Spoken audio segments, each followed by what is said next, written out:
Olá, muito bom dia. O Agro Record News começa agora e a gente fala de exportação de café. Em dezembro de 2024, o Brasil exportou 3 milhões e 800 mil sacas. No acumulado do ano, os números bateram recorde tanto em receita como em quantidade. Foram 50,4 milhões de sacas, um crescimento de 28,5%. Exportamos 12,5 bilhões de dólares, um crescimento de 55%. E quase 67,5 bilhões de reais, aí sim, crescendo 68%. Destaques para os cafés verdes, cafés arábica, os nossos canéforas, conilon, robusta, o café solúvel. Um destaque muito importante para os cafés canéforas, 9,4 milhões de sacas, crescendo 98%. Mas nós tivemos, obviamente, números recordes para todas as categorias de qualidades e de diversidades. É importante destacar que os números mostram que o Brasil ampliou a sua participação no mundo, atendendo os mais diversos e exigentes mercados, continentes, blocos econômicos, parceiros comerciais. Podemos daqui lembrar a participação da Europa. A Europa cresceu 40,6% em compras de cafés do Brasil, hoje quase 53% de tudo que nós exportamos vai para a Europa.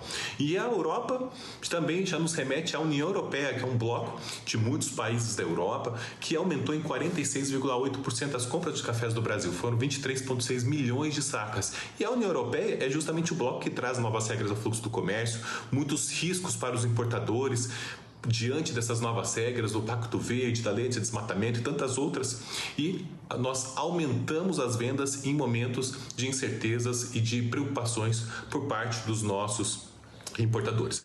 E o agronegócio mineiro bateu recorde de exportação no ano passado. Foram mais de 17 bilhões de dólares.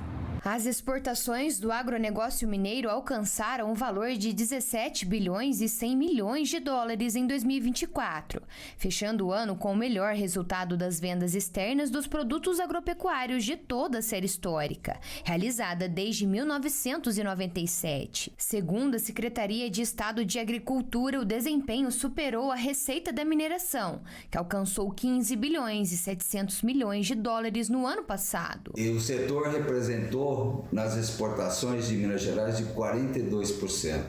E é interessante que conseguimos ultrapassar tradicionalmente o setor de mineração.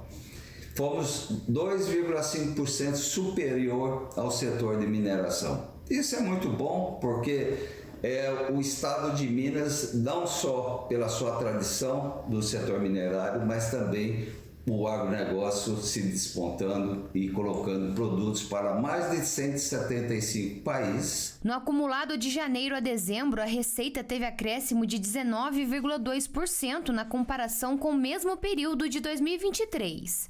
Além do valor, o volume cresceu 8%, com um embarque de 17 milhões de toneladas. No ranking nacional dos estados exportadores de produtos agropecuários, Minas Gerais subiu uma posição e agora ocupa o quarto lugar, ultrapassando o Rio Grande do Sul. Ainda de acordo com os dados divulgados pela Secretaria de Agricultura, em 2024 foram 644 diferentes produtos agropecuários enviados para 175 países. Os principais destinos foram a China, Estados Unidos, Alemanha, Bélgica e Itália. O estado ainda foi o principal fornecedor de produtos do agro para a União Europeia, com 4 bilhões e 400 milhões de dólares, superando o estado de São Paulo. O café segue sendo o carro-chefe das exportações do agro mineiro. Em 2024, foram 31 milhões de sacas embarcadas e receita de 7,9 bilhões de dólares. A commodity representou 46,1% do total comercializado no estado. O complexo sucro-alcooleiro manteve-se na terceira posição entre os principais produtos do agro, com a marca de 2 bilhões e 500 milhões de dólares e 5 milhões e 200 mil toneladas embarcadas. O setor de carnes, incluindo carnes bovina, suína e de frango, registrou crescimento em receita e em volume. Foram 1 bilhão e 700 milhões de dólares e 502 mil toneladas. Os produtos florestais também registraram recorde, com receita de 1 bilhão e 100 milhões de dólares e 1 milhão e 700 mil toneladas embarcadas. Esperamos que neste ano, de 2025, possamos não só superar essa meta e também estarmos à frente do setor minerário, que é tão importante para Minas como o setor do agronegócio. Produtores de soja se preparam agora para a colheita no Mato Grosso, mas a preocupação é com a chuva que pode atrapalhar os trabalhos.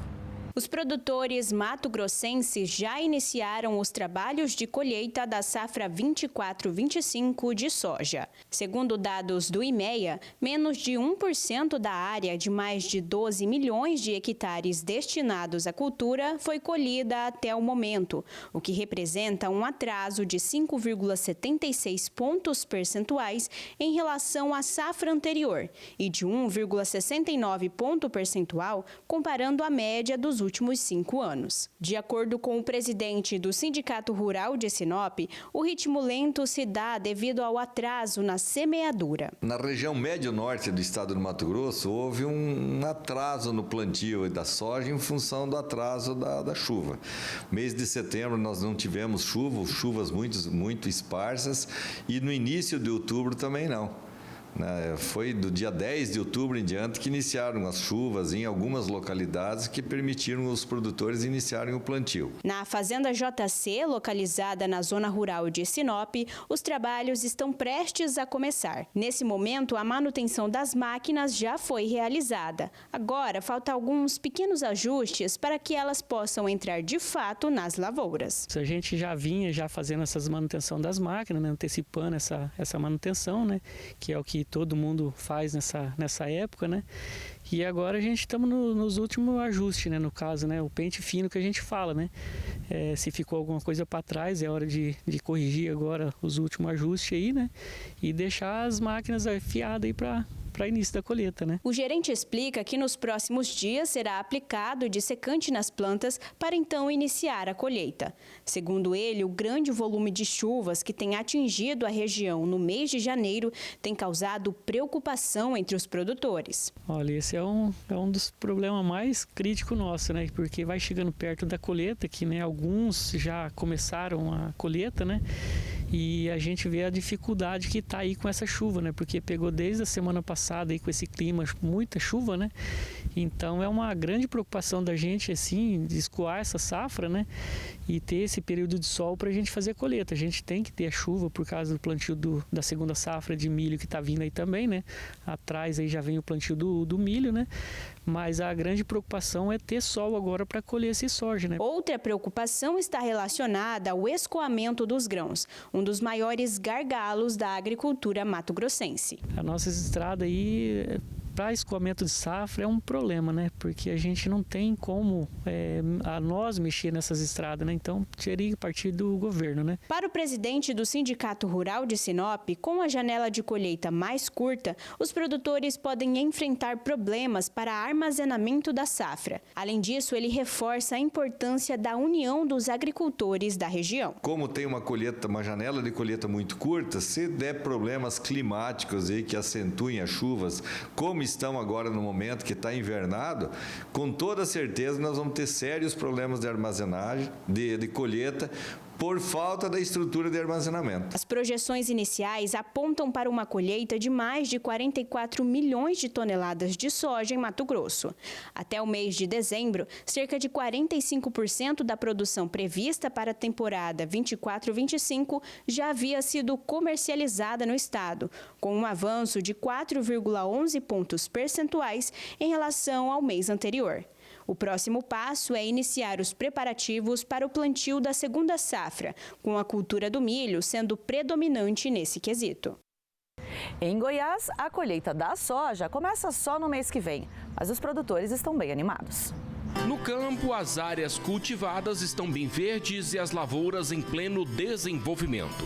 Isso pode representar uma boa produção da soja nesta safra. O Carlos Maier é produtor em Silvânia, região da Estrada de Ferro em Goiás. Ele está com boas expectativas de colheita. Nós devemos começar a colher agora, já no fim de janeiro, propiciando uma janela muito favorável para o plantio de milho safrinha. Então a gente acredita que em relação ao ano anterior, onde nós tivemos uma instabilidade climática na época do plantio da soja, que esse ano a gente tenha um aumento da área de milho safrinha, propiciando assim condições climáticas para o produtor da região produzir bem. A expectativa é que a safra goiana da oleaginosa deve ficar neste ano em torno de 33 milhões e 700 mil toneladas, segundo a previsão do Instituto para o Fortalecimento da Agropecuária de Goiás, o IFAG. O crescimento deve ser de 12% em 2025. No ano passado, a safra foi marcada pela baixa produtividade e o motivo foi o clima. Mas se a pouca chuva e as altas temperaturas prejudicaram a última colheita, dessa vez é bem mais promissora por conta dos dias de sol intercalados com chuva. E isso vai com certeza fazer com que a soja grane tenha peso. Então isso traz para nós produtividade, peso de grãos e esse acréscimo que FAG mostra, com certeza a gente está sentindo no campo. De acordo com a Conab, os produtores de Goiás devem cultivar neste ano 4 milhões e 950 mil hectares de soja, um aumento de 2,5% em relação ao ciclo anterior. E a produtividade média deve ser de quase 4 toneladas do grão por hectare. As lavouras de soja de todo o estado estão assim, bem estabelecidas, com verde de baixo até nas folhas de cima. Elas estão bem sadias, veja só, e a probabilidade de uma boa produção, apesar de algumas lavouras terem apresentado mofo branco e também o percevejo castanho, como está acontecendo lá na região sudoeste do estado. Apesar do clima favorável, neste ano, o Carlos já notou a presença de fungos e pragas em plantações e já preparou o contra-ataque. Com o combate feito a tempo, o produtor deve garantir a boa colheita. Mas eu não acredito, em hipótese alguma, que seja um fator de decréscimo na safra em geral. São pontos específicos, alguns produtores, algumas regiões onde o percevejo castanho atua, principalmente no início, na formação do estande das plantas, para que depois, quando chega na lavoura já estabelecida, o prejuízo dele cessa, é menor. As exportações do suco de laranja caíram no primeiro semestre da safra. Enquanto isso, a receita segue avançando. As exportações de suco de laranja totalizaram um pouco mais de 535 mil toneladas no primeiro semestre da safra 2024-2025, um recuo de 19,7% em relação ao mesmo período da safra 2023-2024, segundo a Citrus BR. Apesar do recuo no volume embarcado, a receita com as vendas chegou a 1 bilhão e 876 mil dólares, uma alta de 42,66% comparado ao mesmo período da safra 2023-2024. A Europa ainda é o principal destino das exportações brasileiras da bebida, com 42,72% de participação. No entanto, o total embarcado ao continente pelo Brasil nos primeiros 6 meses da temporada atual foi de 228.692 toneladas, uma redução de pouco mais de 22%. Já a receita com as vendas ao mercado europeu aumentou 41% no período e atingiu 1 bilhão e 37 mil dólares. O cultivo da nova safra de algodão segue avançando pelo Brasil, mas os preços internos apresentam baixa. Os produtores de algodão em pluma começaram o ano focados no cultivo da nova safra e na comercialização do produto colhido em 2024, conforme aponta o CPEA. Mas alguns fatores preocupam, entre eles o clima no Brasil, especialmente ao excesso de chuvas no Cerrado e as quedas no mercado externo, diante da grande oferta global e de sinais de menor consumo na China, que deve reduzir as importações na temporada 2024 e 2025 de forma expressiva. Quanto aos preços domésticos, o levantamento do CPEA mostra que o movimento é de baixa, refletindo os recuos internacionais e a menor taxa de câmbio. O MAPA, Ministério da Agricultura e Pecuária, publicou a atualização do ZARC para a cultura da canola. Veja só. A canola é uma cultura em expansão no Brasil, segundo a Associação Brasileira dos Produtores de Canola. Em 2024, foram cultivados pouco mais de 186 mil hectares da oleaginosa. A principal zona de produção foi o Rio Grande do Sul, seguido pelo Paraná, Mato Grosso, Santa Catarina e Distrito Federal. O cultivo da canola no Brasil é direcionado para a produção de óleo comestível, sendo a principal concorrente da soja. O subproduto serve para produzir biocombustível e na composição da ração animal. A canola também pode ser usada na rotação de cultura. O zoneamento agrícola de risco climático ajuda os produtores a reduzir os riscos e identificar os melhores períodos e as melhores regiões para o plantio. Vamos falar do preço do ovo. Os valores encerraram a primeira quinzena de janeiro estáveis. Após uma acentuada queda nos preços no início do mês, reflexo da oferta elevada e da demanda enfraquecida, os valores apresentaram recuperação nos últimos dias, resultando em estabilização dos preços na maioria das regiões acompanhadas pelo CPEA. Os descontos nas negociações têm diminuído gradualmente. Além disso, o escoamento dos estoques remanescentes do final do ano em grande parte das regiões ajudou a manter os valores firmes, principalmente para o produto branco. O mercado indica que esse cenário de menor oferta pode continuar sustentando ou até mesmo impulsionar os preços. Já a carne de frango teve alta nos primeiros 15 dias do ano.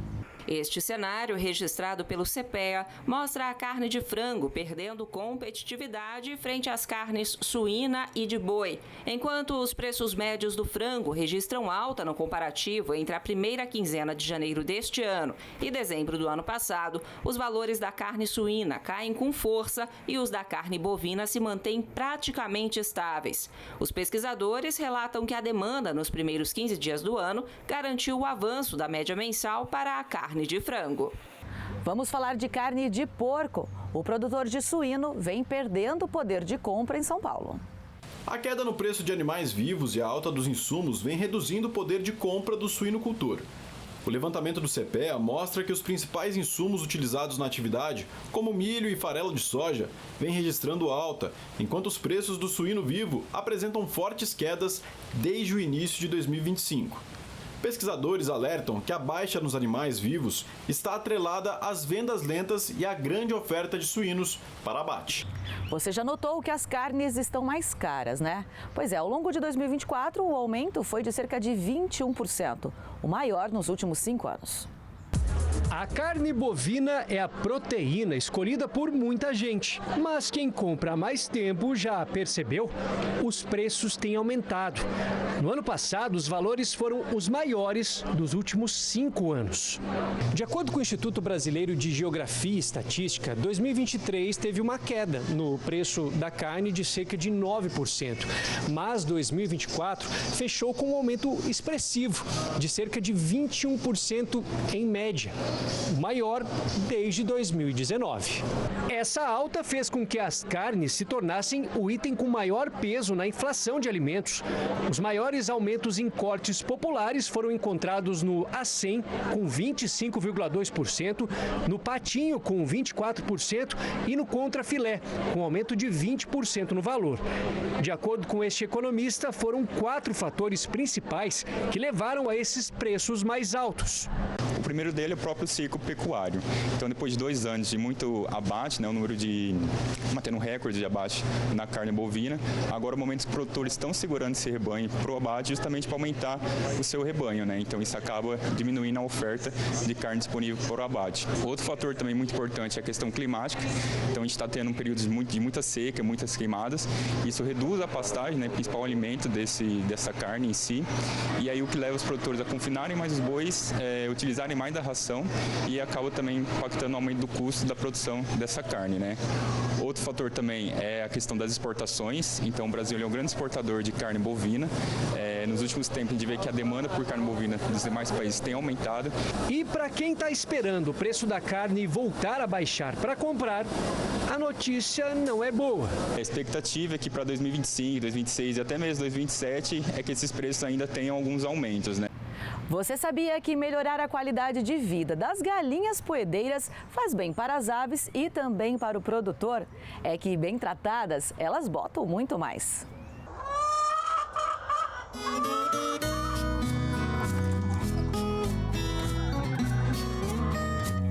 Há 5 anos, a Rogéria tem mudado a vida de galinhas poedeiras no estado. A pesquisadora, que trabalha e vive no Instituto Federal Goiano de Morrinhos, encabeça o projeto Galinhas Felizes, que desde que foi criado, tirou galinhas de postura da gaiola e proporcionou a elas melhores condições de vida, com piquetes, puleiros e ninhos, que com o tempo foi interferindo positivamente na qualidade da produção. E é um sistema semi-intensivo, né, que as galinhas têm a qualidade de vida melhor, que elas podem botar no ninho, dormir no puleiro, pastar nos piquetes e viver uma vida normal de galinha.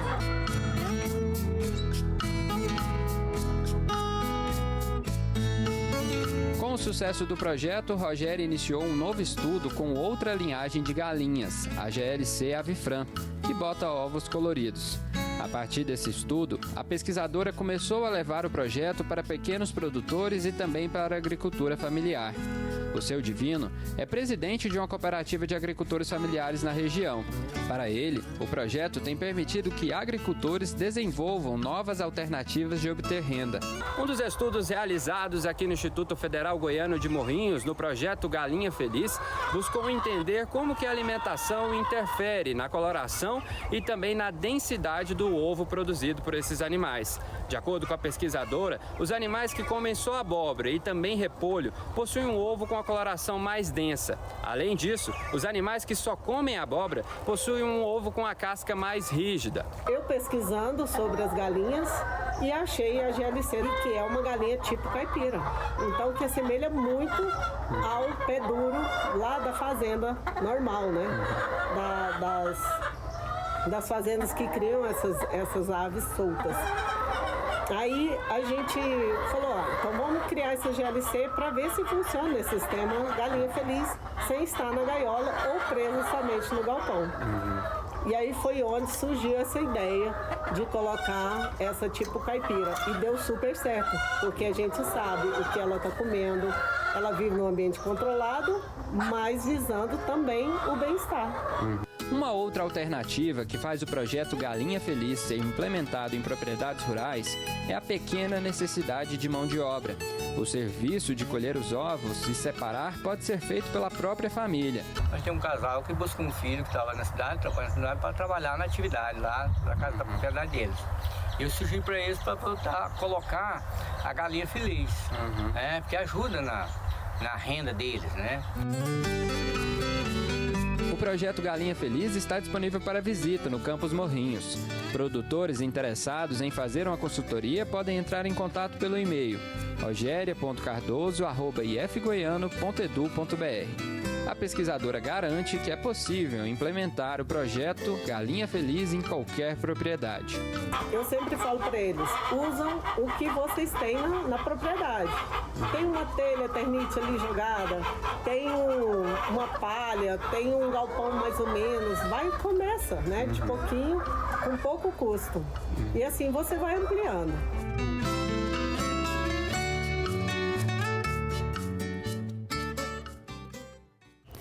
Os financiamentos do BNDES aprovados para o agro no ano passado ultrapassaram 52 bilhões de reais, uma alta de 26% em relação a 2023. Os recursos para impulsionar a produção no setor rural foram destinados a produtores, cooperativas, agricultores familiares e agroindústrias, visando a aquisição de máquinas e equipamentos, armazenagem e inovação tecnológica. O total aprovado pelo Banco Nacional de Desenvolvimento Econômico e Social durante todo o ano de 2024 foi de 52 bilhões e 300 milhões de reais, um aumento de 26% em relação aos 41 bilhões e 500 milhões de reais em 2023. Foram realizadas 191.231 operações de crédito, uma alta de 27,9% em relação ao número de operações registrado em 2023. Os financiamentos incluíram tanto operações diretas do BNDES quanto empréstimos feitos por instituições credenciadas. Do total aprovado, 38 bilhões e 200 milhões de reais foram destinados a operações dos programas do governo federal que oferecem juros mais baixos. Dentro do Plano Safra, no período de janeiro a junho de 2024, foram liberados 10 bilhões e 250 milhões de reais. Já no período de julho a dezembro, o valor chegou a 27 bilhões e 900 milhões de reais. O BNDES aprovou também 5 bilhões e 900 milhões de reais para o Rio Grande do Sul, para diminuir os impactos causados pelas enchentes de maio. Uma técnica bastante conhecida na produção de plantas frutíferas vem sendo utilizada por técnicos da Embrapa no cultivo do maracujá. é o enxerto de mudas. Maracujá é uma das frutas mais queridas do Brasil, conhecida por seu sabor ácido e também pelas propriedades calmantes. Minas Gerais se destaca como um dos principais estados produtores da fruta, ocupando a 4ª posição nacional em termos de produção e área cultivada. Em 2023, a produção nacional da fruta enfrentou desafios significativos. A safra 2023-2024 registrou uma quebra na produção, com a produtividade média dos pomares variando entre 20 a 25 toneladas por hectare, uma redução em comparação às 35 toneladas alcançadas na safra anterior. Mas você sabia que a técnica de enxerto tem ajudado agricultores a aumentar a produtividade e a resistência das plantações? A gente tem um espaço onde a gente tira a semente do Passiflora foetida, né? E tem também o nosso pomar clonal, onde a gente tira o FP200. Aí a gente cresce essas duas mudas, deixa elas crescer no tamanho ideal, aí depois disso a gente vai e faz o enxerto entre as duas. É um aproveitamento em torno de 80% a 90%. O passo inicial é plantar as duas espécies que serão usadas em câmaras diferentes. Essa é a FB300, uma variedade híbrida de maracujá azedo desenvolvida com foco em alta produtividade. Ele é bastante utilizado por produtores comerciais. É aquele maracujá que geralmente nós vemos nas feiras e nos mercados. Já aqui, temos a espécie foetida, resistente às pragas e doenças como a fusariose. Quando as mudas estão prontas, é feito o enxerto manualmente. Primeiro, as funcionárias que são responsáveis pelos enxertos fazem um corte no topo do porta-enxerto, deixando um caule com cerca de 10 centímetros. Depois, é feito um corte vertical no centro do caule com 3 centímetros de profundidade. Elas pegam um ramo da FB300 com cerca de 10 centímetros de comprimento e 3 folhas pelo menos e encaixam na fenda do porta-enxerto. Colocam um clipe, garantindo um encaixe firme e alinhado. É uma pesquisa contínua de vários anos atrás, já testou várias espécies diferentes. Agora com a espécie Passiflora foetida, né, que deu uma, vamos falar assim, é uma popularizada, né? E também até pelo benefício, pela facilidade de produzir ela e as próprias vantagens que ela traz para o maracujá azedo, né? Então você tem todo o benefício da raiz ser resistente à fusariose e ter o fruto normal, grande, bonito, que você vai encontrar no supermercado. Luiz Carlos planta maracujá há 6 anos. Nesta parte da lavoura, temos a planta convencional, ou seja, que não sofreu nenhuma alteração. Aqui podemos ver facilmente a fragilidade da muda atacada pela fusariose. Os frutos ficam murchos, o que impossibilita a comercialização. Já nessa área, foram plantadas as mudas enxertadas. Aí está a inserção, né, a parte de baixo, o porta-enxerto e o enxerto, né? Isso aqui é uma espécie que não tem um fruto bacana, né? O fruto dela não é um fruto aproveitável, e essa aqui é uma espécie de fruto desejável. O enxerto no maracujá é uma técnica que está se popularizando. Além de proteger contra as doenças do solo, ela também garante frutos maiores e mais doces. É uma solução promissora para pequenos e também para os grandes produtores. Eu acredito que essa lavoura nova, se ela não morrer, eu acredito que ela vai ter uma produção aí maior do que a outra, principalmente na segunda safra, até de 50% a mais em produção. Então, se não morrer, vai ser muito bom para a gente, se Deus quiser. Com a técnica do enxerto, os produtores de maracujá conseguem unir resistência e produtividade, garantindo plantas mais fortes, maior longevidade e, claro, frutos de alta qualidade. Esse método promove uma agricultura mais eficiente e sustentável. Com o passar do tempo, você está encontrando esse problema hoje praticamente disseminado em qualquer lugar, né? A maioria dos locais que se planta, mais cedo ou mais tarde, ele acaba aparecendo. Por sorte, a gente tem essa solução, né, essa possibilidade que todos continuem plantando com bons resultados. Produtos antes cultivados na zona rural agora podem ser encontrados no quintal de uma clínica odontológica em Goiânia. Ficou curioso? Acompanha só. Quem passa por fora da clínica de odontologia não imagina que lá dentro, no quintal, uma horta preenche o lugar. Mas não se trata de uma horta tradicional. Estamos falando de aquaponia, um sistema de cultivo que alia a criação de peixes com o cultivo de hortaliças, como a alface. Viviane trabalha na clínica há 24 anos e faz parte dos 17 voluntários que toparam o desafio de aprender a cuidar da horta aquática. Ela conta que sempre gostou de plantas, mas nunca tinha ouvido falar em aquaponia. Você tem um nicho de coisa que você nunca tinha conhecido, não sabia como que era que funcionava, e nós tivemos um curso teórico bem conciso, né, pelo Senar, junto com o Felipe, e no terceiro dia de curso a gente pôs a mão na massa e já fez a primeira etapa do trabalho, né? A iniciativa de ter um espaço assim partiu da direção da cooperativa odontológica, que já desenvolve outros projetos. O social, o Instituto já tem várias outras ações pautadas no social. Precisava do ambiental. Então, com a área tão grande dessa aqui, dentro da horta urbana, a gente resolveu, então, produzir alimentos orgânicos para poder fazer a doação para a sociedade. E aí a gente abraça, então, a causa social. A horta, que começou há pouco mais de um ano de forma tímida, com apenas um tanque de peixe e uma bancada de cultivo, foi aos poucos sendo ampliada.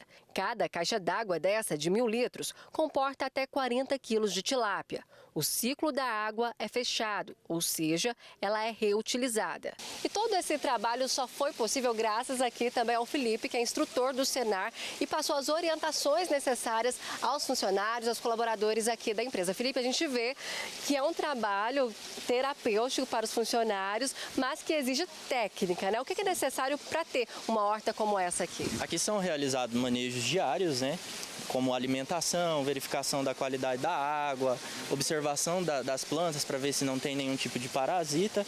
Mas assim, normalmente são esses manejos simples que são realizados no dia a dia.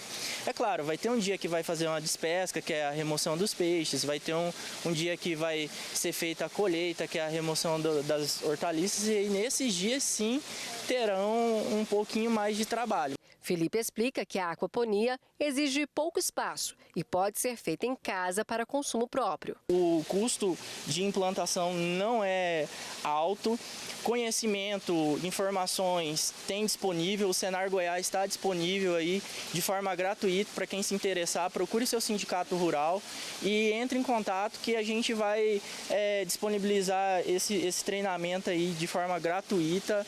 A colheita das hortaliças é feita a cada 30 dias e elas são doadas para instituições parceiras. Em um ano, já foram colhidos em torno de 600 pés, que beneficiaram cerca de 300 pessoas, incluindo creches e casa de apoio para crianças e adolescentes em tratamento contra o câncer. Um bem feito a quem precisa e a quem coloca a mão na massa. Com certeza é terapia, né? Com certeza a gente hoje se conhece melhor, a gente sabe com quem a gente pode contar, né? É um grupo que não é tão extenso, mas é um grupo contagiante, tanto que nós temos novos colegas que estão chegando ao trabalho e já se envolveram, né, na Uniorta, e isso é muito gratificante, né? Nós temos 2 creches, temos um centro de reabilitação e uma casa de apoio a crianças e adolescentes em tratamento com câncer. No total, são aproximadamente 300 pessoas que já foram contempladas com a nossa ação social.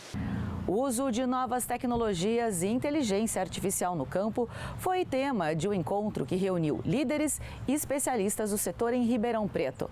Olha, uma das novidades apresentadas não late para qualquer coisa, viu? Cachorro de verdade é coisa do passado. Na era da inteligência artificial, é ele quem dita as regras no campo. Uma das tecnologias interessantes que já chegou no agro é o Dogfy, que tem uma câmera implantada em seu rosto, que faz todo o mapeamento da plantação para ver se tem alguma praga ou até mesmo se está tendo algum problema de crescimento. Essa tecnologia já está sendo testada na região de Minas Gerais e já está trazendo resultados importantes. Isso prova que o futuro do agro é ligado à tecnologia. É uma proposta que a gente está trazendo ao mercado de começar a ter mais informações do campo de culturas que normalmente têm um grande porte. É um robô, um cachorro, que tem a aplicação de inteligência artificial dentro. E a gente consegue soltar uma matilha de robôs ao campo. Esses robôs comunicam entre si e uma facilidade que ele tem é o porte dele. Então ele consegue entrar no meio de uma lavoura de cana-de-açúcar, que muitas vezes ela fecha a copa, ou até no meio de uma cultura como milho e soja. E aí ele tem diversos sensores no rosto dele, de uma maneira que ele consegue escanear a planta a planta, ele pode georreferenciar essas doenças, essas anomalias, e ao final do turno ele retorna trazendo todas essas informações. O DogFi é a aposta para aumentar a produtividade e reduzir os custos para o produtor. O robô foi apresentado num evento do programa Startup Ribeirão, que debateu as perspectivas e os desafios do agronegócio com especialistas e líderes do setor. Foi passado um programa onde as startups se inscreveram, tiveram mais de 100 inscrições do Brasil todo.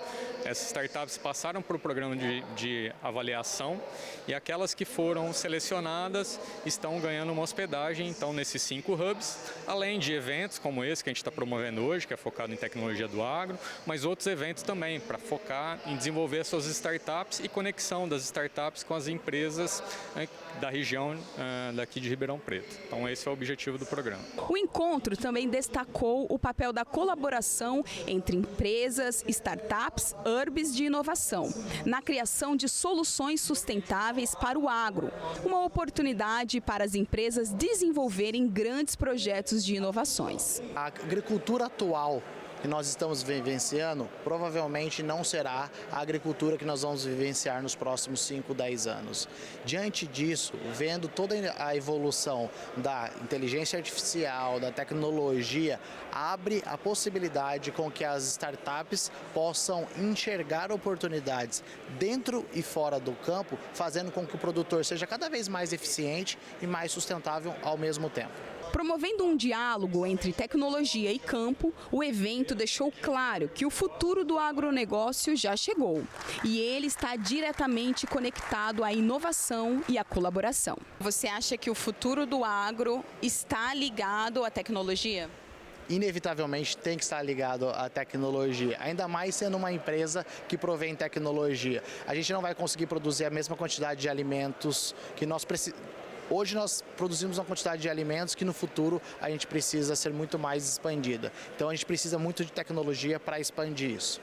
Uma das paisagens mais bonitas do Brasil, em Minas Gerais, também é palco de um dos tesouros do estado, o queijo Minas artesanal.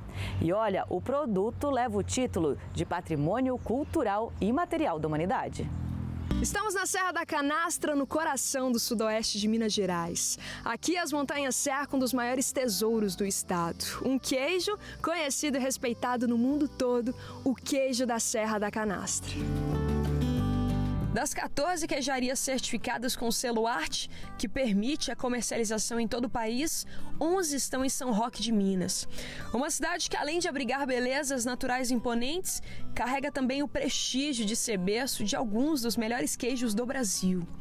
Na roça da cidade, o trabalho é antigo, passado de geração em geração. Hugo, arquiteto de formação, representa a 5ª geração da família e desde 2017 assumiu a produção. Isso aqui a gente tem as nossas relíquias, né, que são queijos que foram produzidos de 2017 a 2022.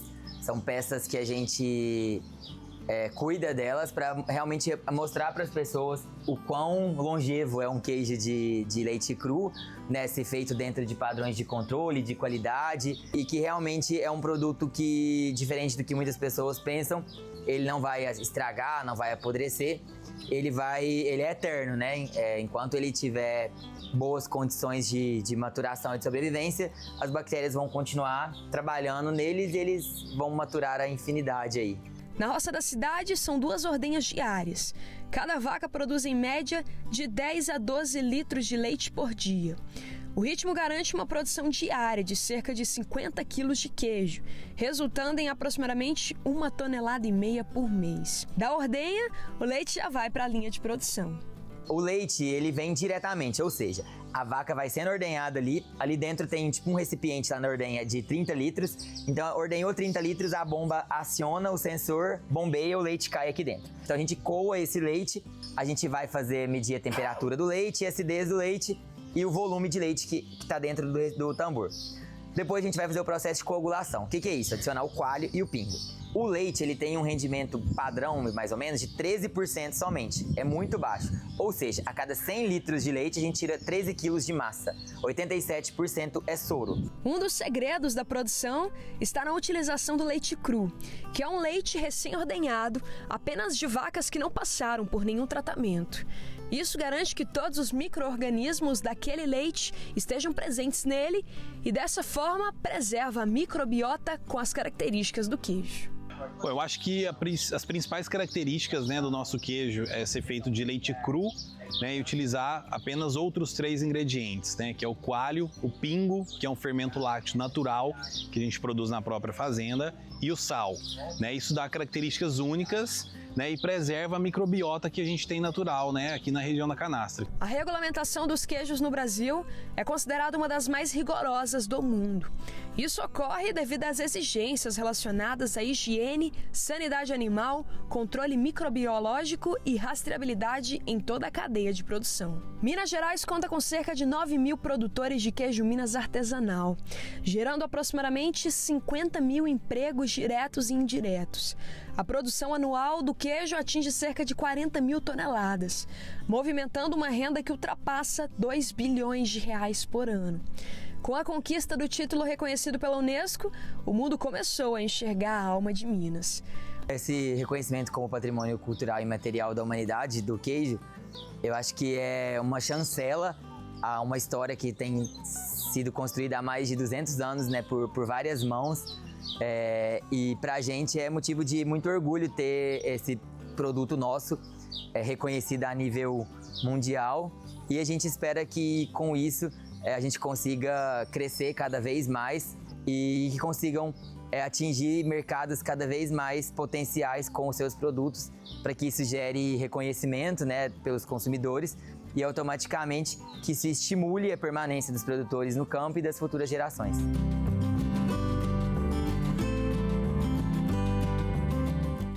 Janeiro é época de colheita da uva no Rio Grande do Sul e a expectativa de produção é alta, viu?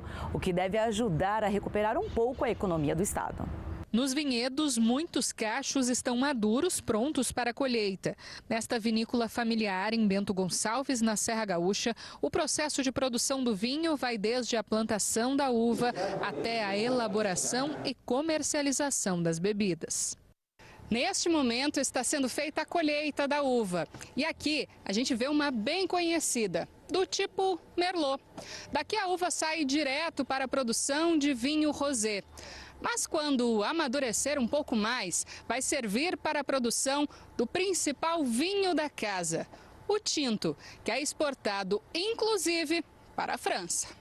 Estamos com uma boa expectativa de produção de quantidade em uvas como Merlot e com produções menores em Chardonnay e Pinot Noir, que são as uvas principais para espumante e para alguns vinhos tintos e brancos. Mais da metade de toda a uva produzida no Brasil sai do Rio Grande do Sul. São cerca de 15 mil famílias trabalhando e a expectativa é produzir mais de 700 mil toneladas neste ano. Isso traz para o estado do Rio Grande do Sul uma grande capacidade econômica, porque aqui, além das famílias, dos empregos que gera diretamente, indiretamente temos muita indústria, muito comércio. Apesar das perdas ambientais, financeiras e humanas no estado, as chuvas de 2024 não prejudicaram o período de desenvolvimento das frutas na Serra Gaúcha. Não existiram perdas nos vinhedos e por isso que esse cacho ele está mais bonito. A qualidade também ela é muito boa em função de não ter tido problema com doenças. O movimento de turistas também está num momento de recuperação. Além da beleza da paisagem, os visitantes ainda podem degustar delícias da culinária local. Espetacular, recomendo assim, quem gosta um pouquinho de vinho e quer conhecer um pouco mais, ver como ele harmoniza com comida, vem aqui, é muito legal. E o Distrito Federal vem ganhando cada vez mais destaque na produção de uva e do chamado vinho de inverno. Agora, uma premiação nacional atesta a qualidade das vinícolas da região.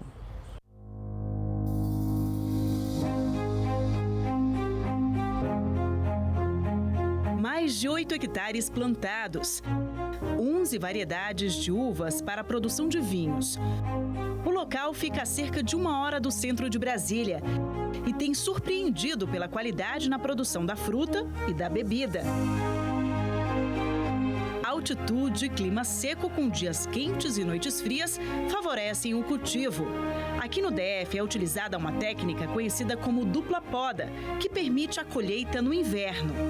O Ronaldo é um dos pioneiros no cultivo de uvas aqui no Distrito Federal. Explica pra gente, Ronaldo, como é que funciona essa dupla poda, um manejo diferente aqui no Distrito Federal, né? Sim, aqui nós produzimos vinhos de inverno, então a dupla poda permite a inversão de ciclo da videira. O mundo inteiro, praticamente, seja o Velho Mundo, seja Mendoza, seja Rio Grande do Sul, por causa do inverno rigoroso, a maturação da uva é no verão, né? Aqui, como nós temos um inverno ameno e uma ótima altitude, com a técnica dupla poda, a gente consegue inverter o ciclo da videira.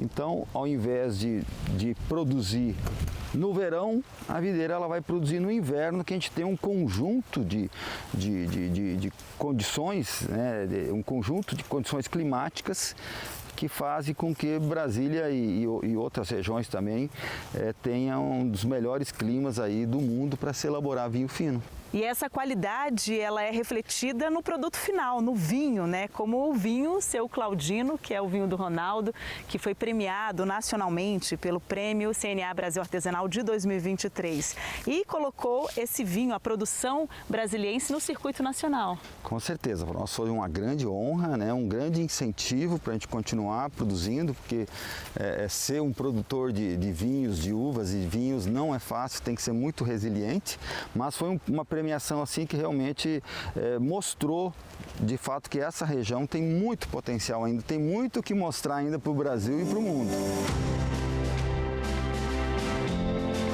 Agora estamos na cave, onde o vinho é maturado nesses barris. Cave vem de caverna.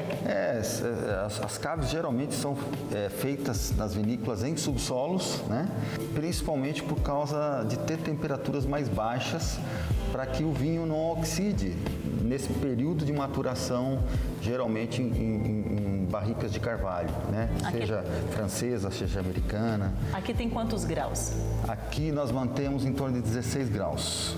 Certo. E fica por quanto tempo armazenando, maturando? Depende. Os nossos vinhos reserva, como é o caso do Seu Claudino aqui, o vencedor. Vamos até mostrar aqui. Melhor vinho tinto brasileiro. Primeiro lugar. Primeiro lugar. Esse vinho ficou 10 meses em barrica. A fabricação do vinho premiado, o Seu Claudino, teve todo um cuidado especial no processo de produção. O nome foi uma homenagem ao pai do Ronaldo. O produtor diz que a premiação trouxe uma grande visibilidade. As vendas aumentaram, o enoturismo cresceu muito aqui, né? Nós temos um hotel vinícola aqui e cresceu muito, né? A procura por nossos vinhos, pelo nosso espaço, né? Então foi espetacular essa premiação.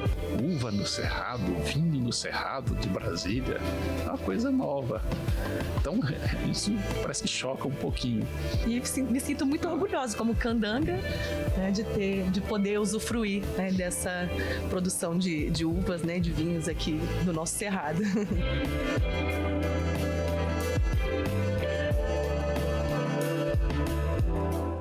Você já viu uma roça, né? E uma floresta.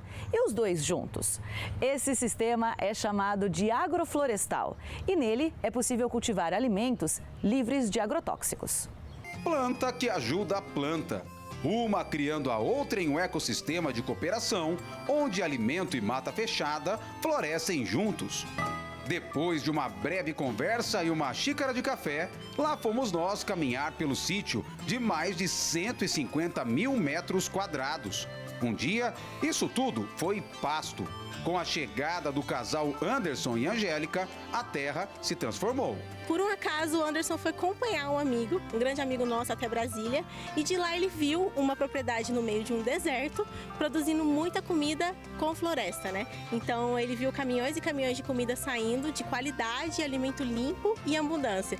E aí ele ficou apaixonado, voltou falando nisso. Então a gente tinha um terreninho na cidade de 200 metros, lá no Polo Clube, e a gente começou a fazer essa transição de uma horta convencional para uma horta agroflorestal. E foi dando muito certo, né? Aqui a gente está há 7 anos, né? Fazendo esse trabalho de agrofloresta. E agora eu estou aqui no meio de uma horta. Aqui tem várias hortaliças, tem alface, tem chicória, tem coentro, mas aqui nessa horta, que é bem diferente, também você vai encontrar bananeira, tem também aqui, ó, milharal, tudo junto e misturado. E poucos metros, um pouco mais à frente, você encontra essa área de floresta, mata fechada. Aqui no meio, inclusive, tem até alguns pés de café. Agora, para explicar o porquê dessa mistura, por que um é fundamental para a vida do outro, por que as plantas estão aqui se ajudando, o Anderson vai falar um pouco mais do que é agrofloresta. É isso, Anderson? É bem por aí mesmo, é uma bagunça organizada, né? E a agrofloresta nada mais ou nada menos do que a gente usar o conhecimento, a tecnologia que a floresta tem para se manter em pé, para a gente produzir comida. Então a gente usa plantas que crescem mais rápido, vão filtrar e dar condição ideal para a planta de baixo. Então você citou o milho, né? Cresce muito rápido, tem um período de ciclo aí de mais ou menos 3 meses. Ele precisa de muito sol. Nesse meio tempo, ele está protegendo a luz para o açafrão, para o gengibre que está embaixo. Então a gente começa a criar consórcios, né? Que é o que a gente vê. Quando a gente vê na floresta, a gente não vê 1, 2 espécies, vê N espécies e um baita de um prédio gigante de 12, 13 andares, cada planta ocupando um andar. A gente consegue produzir até 500% a mais do que a gente plantasse uma coisa só. Já estamos colhendo berinjela aqui. E aí que a gente estava falando da sucessão, né? Até a berinjela ficar nesse ponto, ela vai levar uns 3 meses. Só que a gente sabe que tem outras plantas que têm ciclo de vidas mais curto. Então, junto com a berinjela, já colheu o alface, já colheu a rúcula, já colheu a chicória, o almeirão. Então, eu já colhi essa galera e ficou a berinjela que está produzindo nesse momento. Aqui nesse metro quadrado, a gente tem várias espécies. Várias espécies. A gente chega a colocar de até 20 espécies por metro quadrado. Das plantas rasteiras, logo chegamos à área das árvores maiores. E nesse outro ponto do sítio dá para ter noção do que deve acontecer em breve naquela área onde hoje tem muitas hortaliças. Aqui, essas árvores maiores acabam criando as outras espécies que vêm na sequência. Tem essa aqui, a gente mostra, olha só a altura dela. E ela acabou auxiliando essa outra aqui do lado, que também cresceu, e essa outra espécie ajudou o limoeiro. Uma foi criando a outra nesse ecossistema, nessa questão da agrofloresta. Na sucessão natural, uma planta cria outra, até por isso que a gente fala, né, tem essa nomenclatura que lá atrás as áreas de hortaliças são uma placenta, né, que é onde começa a vida, onde uma cria outra, né. A gente novo trabalha ali com a hortaliça porque ela acaba rentabilizando pra gente, né, de forma um pouco rápida. E depois, quando a gente for envelhecer, com o tempo a gente já começa a colher o limão, onde eu não tenho que agachar para colher. Mais para igual alface, por exemplo. Isso. E aí, quando a gente já tiver mais velhinho, quem sabe, talvez sim, talvez não, a gente ter a possibilidade da comercialização das madeiras de lei. Mas o fruto mais precioso do sítio é o pequeno João. O menino de 6 anos já nasceu cercado do amor pelas plantas e com a missão de cuidar da agrofloresta no futuro. Conta pro tio o que você está comendo de bom aí. Pamonha. E aqui você gosta de qual fruta mais aqui da sua floresta? Tudo. Tudo? Qual que você mais come? Qualquer fruta. Qualquer uma? E você gosta de morar aqui no meio de uma floresta? Sim. É um modelo de agricultura, não é um reflorestamento, né? Então a gente tem a floresta onde a gente consegue tirar aí as produções para nós e para vender, comercializar, enfim, para todo mundo.